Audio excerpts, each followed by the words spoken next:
ప్రజలు అంటూ ఉన్నారు. ఎన్డీఏ అంటే నేషనల్ డెమోక్రటిక్ ఎలియన్స్ కాదు, ఎన్డీఏ అంటే నారావారి డ్రామా అడ్మినిస్ట్రేషన్ అని ఈ రోజు మహిళలందరూ అంటూ ఉండే పరిస్థితి.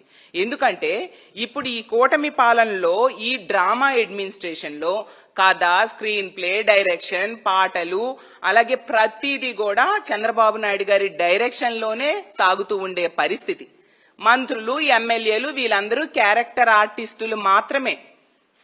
అలాంటి డ్రామా పరిపాలన ఈ రాష్ట్రంలో సాగుతూ ఉంది.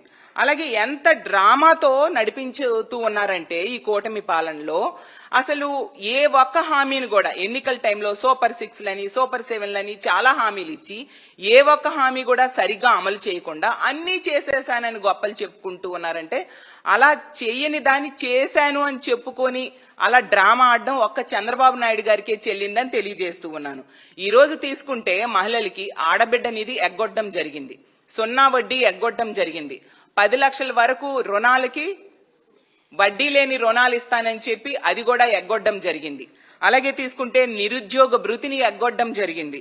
మహిళలకు కూడా 50 ఏళ్ల పెన్షన్ ఇస్తానని చెప్పారు, 50 ఏళ్లకే 4,000 రూపాయలు పెన్షన్ ఇస్తానని చెప్పారు, అది కూడా ఎగ్గొట్టడం జరిగింది. మహిళా భద్రత అయితే గాలి కొదిలేసిన పరిస్థితి మనం చూస్తూ ఉన్నాం. ఈ రోజు ఈ కూటమి పాలన అధికారంలోకి వచ్చాక మహిళల మాన ప్రాణాలు గాలిలో దీపంలా ఉండే పరిస్థితి మనం చూస్తూ ఉన్నాము. ఇలా మహిళలకి ఇచ్చిన హామీలు ఎగ్గొట్టారు, మహిళల రక్షణ గాలి కొదిలేశారు. మీరు ఏ అర్హతతో మహిళా దినోత్సవ వేడుకల్లో పాల్గొంటారు అనేసి నేను అడుగుతూ ఉన్నాను. అసలు మహిళల్ని వేధించే ఎమ్మెల్యేలకి మీరు రక్షణ కవచంగా ఉంటే మీరు ఏ అర్హతతో మహిళా దినోత్సవ వేడుకల్లో మీరు పాల్గొంటారు అని అడుగుతూ